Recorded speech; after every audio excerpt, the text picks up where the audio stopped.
عابد سیدھا سادہ دیہاتی لڑکا تھا۔ وہ میرے بھائی منیر کے ساتھ پڑھتا تھا۔ اس کا گھر شہر سے کافی دور تھا اور کالج آنے جانے کے لیے اس کو دیہات سے کئی میل کا سفر سائیکل پر طے کرنا پڑتا۔ یوں صبح کا آیا کہیں شام ڈھلے گھر پہنچ پاتا۔ ایک روز بھائی نے عابد کو مشورہ دیا کہ وہ اپنی سائیکل ہمارے گھر چھوڑ جایا کرے۔ واپسی پر ویگن اڈے تک منیر اس کو چھوڑ دیا کرے گا۔ تب اس نے بھیا کو بتایا کہ وہ ایک غریب گھرانے کا چشم و چراغ ہے۔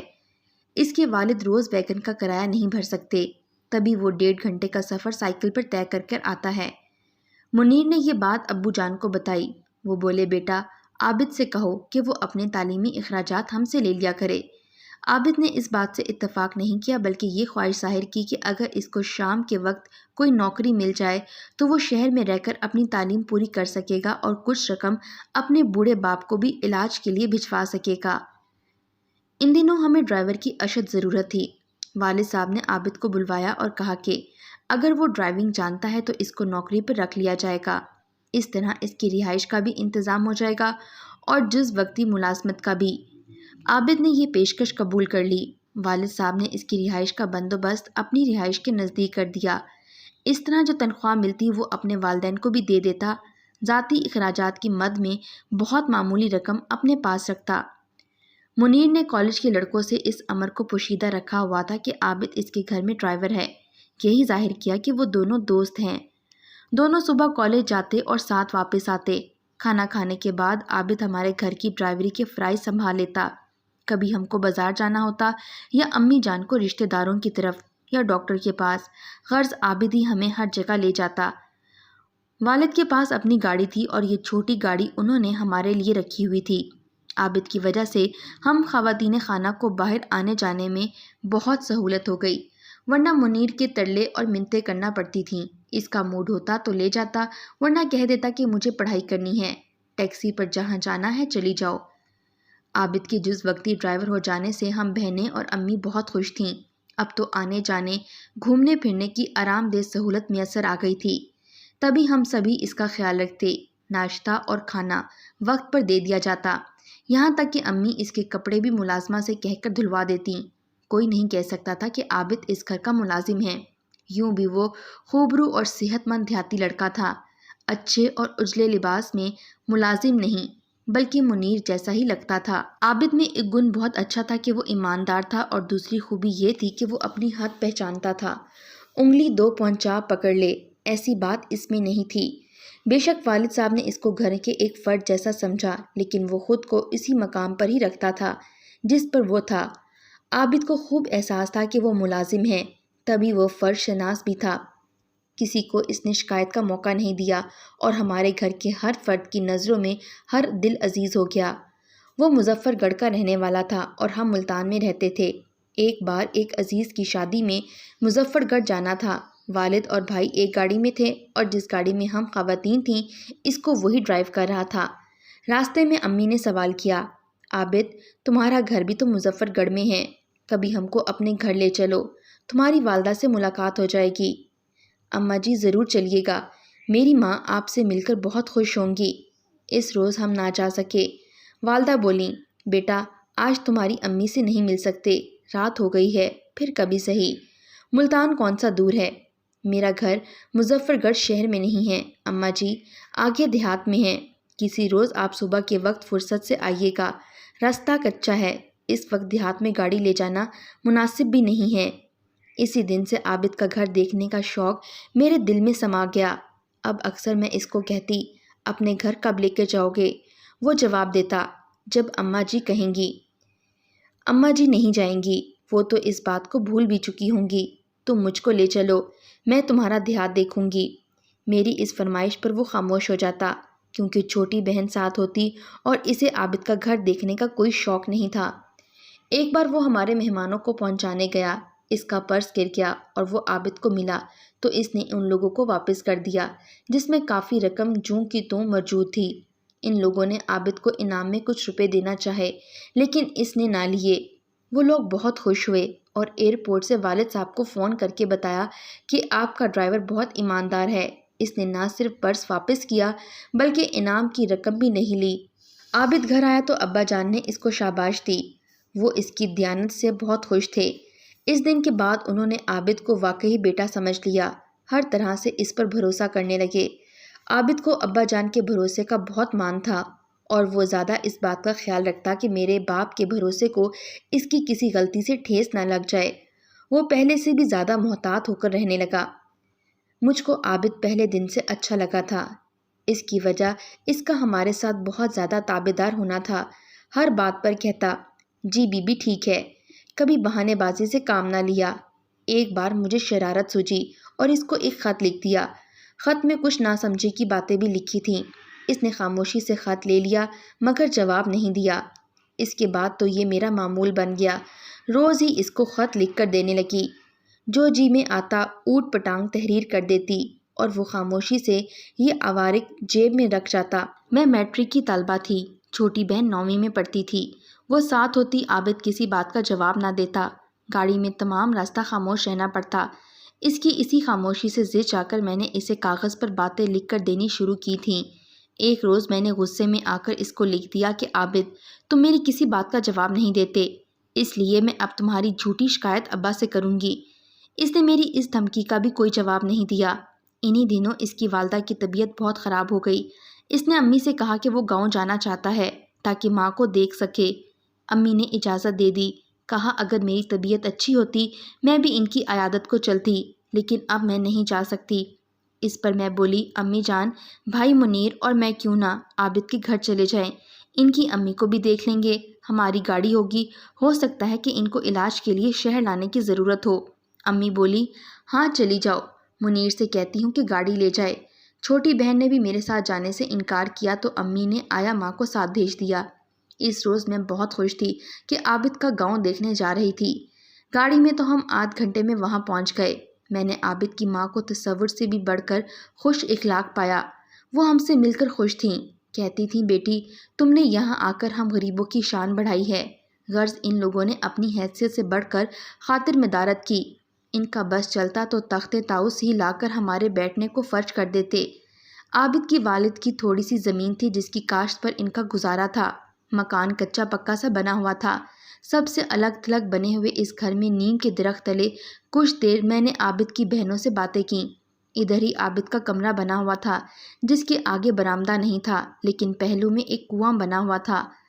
عابد نے منیر بھائی کو منا لیا کہ آج رات رہ جائے، صبح تک ماں جی کی طبیعت سنبھلی رہی تو ان کو شہر نہیں لے کر جائیں گے اور ہم سب ملتان واپس ہو لیں گے۔ پھر اس رات بہت جلد ٹھنڈی ہوا میں سبھی کو نیند آ گئی مگر میں جاگ رہی تھی۔ کوئی آدھی رات کا وقت ہوگا کہ ہر کسی کو سوتا پا کر دبے قدموں اٹھی، صحن میں آئی، قدم خود بخود عابد کے کمرے کی جانب اٹھنے لگے۔ چھوٹے سے باغ کو پار کیا تو وہ اپنے کمرے کے باہر کھلے آسمان تلے چارپائی پر لیٹا نظر آیا۔ تبھی میرے قدموں کی آہٹ پر اٹھ بیٹھا، گویا کہ وہ بھی ابھی تک جاگ رہا تھا۔ کیا اس کو میرے آنے کا انتظار تھا؟ کیا اس کی چھٹی حس کہہ رہی تھی کہ میں آؤں گی؟ اس کی کوٹری نما کمرے میں دیا جل رہا تھا۔ مجھے آتا دیکھ کر وہ کمرے میں چلا گیا۔ میں بھی اس کے پیچھے گئی۔ کونے میں ایک میز کرسی پڑی تھی جس پر کتابیں اور کاپیاں رکھی ہوئی تھیں۔ دیوار کے تاچکے میں دیا روشن تھا جس کی روشنی پیلی اور مدھم تھی۔ مجھ کو اپنے عقب میں دیکھ کر وہ گھبرا گیا۔ اس وقت تم ادھر کیوں آ گئی ہو؟ تمہارے دیدار کے لیے، میں نے شرارتاً کہا، مگر دیدار کے لیے یہ وقت مناسب نہیں ہے۔ اس سے پہلے کہ میں کچھ کہتی وہ بولا، دیکھو تانیہ، تم روز ہی اپنے گھر میں میرا دیدار کر لیتی ہو، پھر یہاں آنے اور رسوا ہونے کا سامان کیوں کیا؟ تم سے کچھ ضروری بات کہنی تھی۔ تمام باتیں لکھ دی ہیں اور کیا باتیں رہ گئی ہیں؟ تانیہ تم نے مجھے اتنے طویل خط لکھے ہیں کہ ایسی باتیں ان میں لکھ دی ہیں کہ کسی کو علم ہو جاتا تو میں شرم کے مارے ہی مر جاتا۔ مجھ کو اب تک موقع نہیں ملا تم سے بات کروں۔ اگر تمہارے والد یا منیر کو علم ہو جائے تو میں زندہ ہی مر جاؤں گا۔ جو مجھ پر اس قدر بھروسہ کرتے ہیں، سوچو تو ان کو کتنا صدمہ ہوگا۔ تم کو ان کی عزت کی پرواہ نہ سہی، مجھ کو تو اپنے محسنوں کی پرواہ ہے۔ ہاتھ جوڑ کر کہتا ہوں تانیہ، اب مجھ کو یہ روز روز کے دفتر بے معنی لکھنا بند کر دو۔ اب آئندہ ایسی غلطی کبھی نہیں کرنا۔ میں نے بات کو مذاق کا رنگ دینا چاہا تو وہ سچ مچ رو پڑا۔ میں اسے یوں روتے دیکھ کر حیران رہ گئی۔ اس کے آنسوؤں نے دل پر ایسا اثر کیا جیسے مقدس کلمات کے سننے سے انسان پر ہوتا ہے۔ اس نے لکڑی کے صندوق کا تالا کھولا، اس میں سے میرے لکھے ہوئے خطوط کا بنڈل نکال کر کہا، چلو میرے ساتھ باہر اور ان کو اپنے ہاتھوں سے کنویں میں پھینک دو۔ میں تمہارے خطوط صرف اس لیے لے لیتا تھا کہ کہیں کوئی دیکھ نہ لے۔ ڈر تھا مجھے کہ مجھ سے مایوس ہو کر کہیں تم اس سے کوئی غلط قدم یا کسی غلط شخص کو اپنی توجہ کا مرکز نہ بنا لو۔ بھلا تم نے کیا سوچ کر مجھ دیہاتی پر بھروسہ کیا؟ میں نے تو تم کو شہری سمجھا اور نہ دیہاتی، امیر سمجھا اور نہ ہی غریب۔ میں نے تم پر ایک اچھا انسان سمجھ کر بھروسہ کیا ہے۔ میں نے خط کنویں میں پھینکے۔ اس کے بعد عابد نے مجھے سمجھا بجھا کر واپس اس جانب بھیج دیا جہاں مہمانوں کے ٹھہرانے کا انتظام تھا۔ وہ خود کوٹری میں چلا گیا۔ اس روز مجھے احساس ہوا کہ وہ کتنا سمجھدار اور با کردار ہے اور میں کتنی نادان بلکہ احمق لڑکی ہوں۔ وہ گھڑی بھی آ گئی جب لڑکیاں چھپ چھپ کر بزرگوں کی باتیں سنتی ہیں۔ میرے والدین میرے رشتے کی باتیں کرنے لگے تھے۔ پھر ان دیکھی خواتین مجھے دیکھنے کو آنے لگیں۔ تبھی عابد کی جدائی کے خیال سے میں مرجھانے لگی۔ رفتہ رفتہ رنگ پیلا پڑنے لگا اور بیمار سی نظر آنے لگی تو میرے والد کی جہاں دیدہ نگاہوں نے بھانپ لیا کہ مجھ کو کوئی روگ لگ چکا ہے جو دیمک کی طرح اندر اندر کھائے جا رہا ہے۔ امی ان عورتوں کی دعوتیں کرنے میں لگی رہتی اور ابا جان میری طرف سے گہری سوچ میں ڈوبے ہوئے تھے۔ میرا اپنی شادی کے نام پر یہ رد عمل ان کی نظر میں بالکل غیر متوقع نہیں تھا۔ ڈاکٹروں کو بھی دکھایا مگر جو میرا مرض تھا وہ کب ان کی سمجھ میں آنے والا تھا۔ اس مرض کو عابد کے سوا کوئی دوسرا نہیں جانتا تھا مگر اس کے لبوں پر تو تالے پڑے تھے۔ اس کو اپنی عزت اور کم مائگی کا احساس تھا۔ وہ آگے بڑھ کر اپنے محسنوں سے ایسی چیز مانگنے کا حوصلہ نہیں رکھتا تھا جس کو حاصل کرنا اس معاشرے نے دشوار بنا دیا تھا، کیونکہ یہاں ایک مالدار آدمی کی بیٹی کا بیاہ کسی غریب دیہاتی کے ساتھ کسی اچھنبے سے کم نہیں تھا۔ سب ایک ہی بات کہتے کہ عابد کو ایسا سوچنے کی جرأت ہی کیسے ہوئی۔ بالآخر امی کو ایک لڑکا پسند آ گیا اور منگنی کی تیاریاں شروع ہو گئیں۔ انہوں نے میری دلی کیفیت کو نظر انداز کر دیا یہ سوچ کر کہ شادی کے بعد تانیہ ٹھیک ہو جائے گی، مگر میرا مرض لا دوا تھا، بیمار پڑ گئی۔ میری ایسی حالت دیکھ کر تو عابد نے حیرت انگیز طور پر ہمت کی اور امی جان سے کہا، آپ ابھی تانیہ کا رشتہ نہ کیجیے، پہلے اس کو ٹھیک ہو جانے دیجیے، پھر اس کی مرضی معلوم کرنے کے بعد رشتہ طے کرنا، ورنہ آپ کو پچھتانا ہوگا۔ آپ ماں ہو کر بیٹی کا مزاج نہیں سمجھ سکیں اور میں غیر ہو کر سمجھ گیا ہوں۔ والدہ نے خود مجھے عابد کی یہ بات بتائی تو روتے روتے میری ہنسی نکل گئی، جیسے کسی نے میرے تن مردہ میں نئی روح پھونک دی ہو۔ کم از کم اتنے سنگین معاملے میں اس نے میری حمایت تو کی۔ اماں کو اشارہ تو کیا کہ پانی سر سے گزرنے کو ہے۔ ماں نے مجھ سے پوچھا، کیا تم شادی سے خوش نہیں ہو؟ نہیں ماں، مجھے مہلت چاہیے، مجھے پڑھنے دیں، کم از کم ایف اے تو کرنے دیں، ورنہ میں یہ شادی کا بندھن نہیں نبھا پاؤں گی۔ زبردستی نہ کریں۔ ٹھیک ہے میری بچی، میں تمہارے ابا سے بات کرتی ہوں۔ اماں نے ان عورتوں کو منع کر دیا اور مجھے کالج میں داخلہ کرا دیا۔ میں بھلی چنگی ہو گئی، بستر مرگ سے اٹھ کر چلنے پھرنے اور چہکنے لگی۔ اب میں بات بات پر غیر ارادی طور پر ہنس دیتی تھی۔ آج میرے جہاں دیدہ والد کی نگاہیں میرے چہرے پر مرکوز تھیں۔ عابد ان دنوں پہلے سے زیادہ خستہ حال نظر آنے لگا۔ اس کے والد وفات پا گئے اور ان کی تھوڑی سی زمین جو دریا کے پاس تھی زیر آب آ گئی۔ ان کو سخت ترین مالی مشکلات کا سامنا تھا، تبھی اس نے تعلیم چھوڑ دی اور واپس گاؤں چلا گیا۔ میری تمام امیدیں دم توڑ گئیں۔ میری امیدیں تو اسی کے ساتھ وابستہ تھیں۔ میں پھر سے اداس رہنے لگی، دل برداشتہ ہو گئی، کالج چھوڑ دیا اور پھر بیمار پڑ گئی تو والد صاحب کو میرے مرض کا بخوبی اندازہ ہو گیا۔ ابا جان نے پھر وہ فیصلہ کیا جس کو میں تصور بھی نہیں کر سکتی تھی۔ انہوں نے عابد کی دریا برد زمین خرید لی جس کو کوئی ایسے حالات میں خریدنے پر راضی نہ تھا، کیونکہ جو زمین دریا نگل لے غالب ہے کہ کبھی وہ واپس نہیں دے گا، یا پھر 10 برس بعد باہر نکال دے یا 20 برس بعد، یہ دریا کی مرضی۔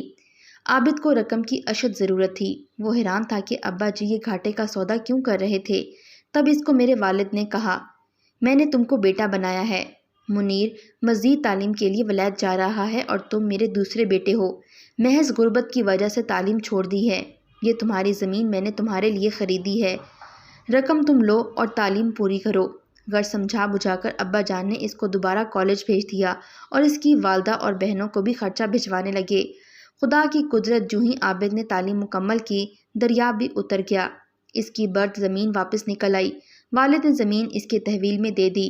اب یہ زیادہ قیمتی اور زرخیز ہو چکی تھی۔ اس کو کاشت کے لیے کسی کو دے دو یا خود کاشت کرو۔ اس نے کہا کہ میں شہر میں جنرل سٹور کھولنا چاہتا ہوں۔ ٹھیک ہے، ایسا ہی کرتے ہیں۔ والد نے عابد کو جنرل سٹور کھول دیا اور زمین عابد کو لٹا دی، مگر رقم نہ لی۔ کہا کہ رقم تم پر میرا قرض حسنہ ہے، جب کسی قابل ہو جاؤ لوٹا دینا۔ دراصل وہ اس ہیرے کو جانچ پرکھ چکے تھے۔ میں نے گریجویشن مکمل کر لیا۔ ادھر عابد نے اپنے جنرل سٹور کو جما لیا اور خوب کمائی ہونے لگی۔ جو رقم زمینوں سے ملتی وہ بھی بینک میں جمع کر لیتے۔ اس طرح عابد اپنے پیروں پر کھڑا ہو گیا۔ 2 سال بعد بھائی منیر لوٹے تو عابد کی مالی حالات سدھر گئے تھے۔ وہ بہت خوش ہوئے۔ اب گھر میں پھر سے بچوں کی شادی کی باتیں چلیں۔ منیر نے کہا کہ پہلے تانیہ کی شادی ہوگی، پھر میری بات کرنا۔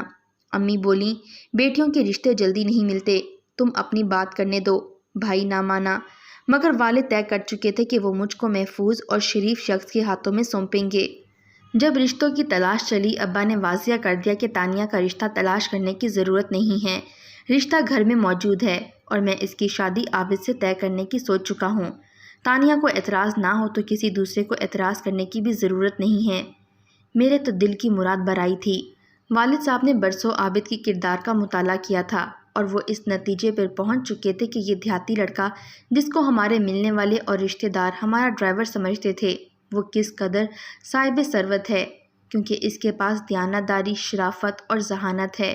وہ پڑھا لکھا بھی ہے اور غربت اس کی مجبوریاں بھی ہیں، جس کی آنکھ میں جل کر انسان کندن بنتا ہے۔ انہوں نے امی سے کہا، کسی مالدار داماد کی مجھے آرزو نہیں ہے، میرے لیے عابد ان سے بہتر ہے۔ ابا جان نے میرے لیے جو فیصلہ کیا، ان کا احسان تو میں عمر بھر نہیں بھلا سکوں گی، کیونکہ جس عابد کو میں نے اس کی سادگی، دیانت اور کھرے پن کی وجہ سے چاہا تھا، اس نے مجھے کبھی تکلیف نہ دی۔ آج اس کی زمین کا مول کروڑوں میں ہے، کسی شے کی ہمارے پاس کمی نہیں۔ بھلا ہو میرے والد صاحب کا، جنہوں نے دولت پر شرافت اور لیاقت کو ترجیح دی۔